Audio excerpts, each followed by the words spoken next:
outsiders in that changing area. Yes, I think the way we finished up the innings, if one of the proper batter stayed. Sri Lanka আমাদের সাথে বেইমানি করেছে, এটার প্রতিশোধ নেব। Match পরবর্তী সংবাদ সম্মেলনে রেগে ক্ষোভে যা বলল রশিদ খান। দর্শক, এশিয়া কাপ টি-20তে শ্রীলঙ্কার সুপার 4 নিশ্চিত হয়ে যায় 101 রান করার পরই। তবে এরপরই লড়াইটা হয়ে দাঁড়িয়েছিল বাংলাদেশ ও আফগানিস্তানের। আফগানরা জিতলে শ্রীলঙ্কার সঙ্গে তারা শেষ 4-এ চলে যাবে, হারলে সুপার 4 নিশ্চিত হবে বাংলাদেশের। ফলে বাংলাদেশের কোটি কোটি সমর্থক শ্রীলঙ্কার জন্য জয় কামনা করেছিল। টাইগার সমর্থকদের হতাশ করেননি লঙ্কান ক্রিকেটাররা। আবুধাবিতে আফগানিস্তানকে 6 উইকেট আর 8 বল হাতে রেখে হারিয়ে গ্রুপ চ্যাম্পিয়ন হয়ে সুপার 4-এ পা রেখেছে চারিত আসালাঙ্কার দল। এতে বাংলাদেশও পেয়ে গেছে সুপার 4-এর টিকিট।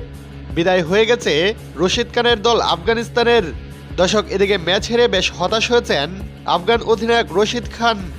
ম্যাচ পরবর্তী সংবাদ সম্মেলনে এসে রশিদ খান বলেন, ব্যাড লাক বলবো না, যথেষ্ট চেষ্টা করেছি। আমার মনে হয় শ্রীলঙ্কা পাশের দেশের সাথে মিলিত হয়েছে। হেরেছি অবশ্যই মন খারাপ, তবে আমরা আবারও ফিরব, লড়াই করতে প্রস্তুত প্রতিশোধের জন্য।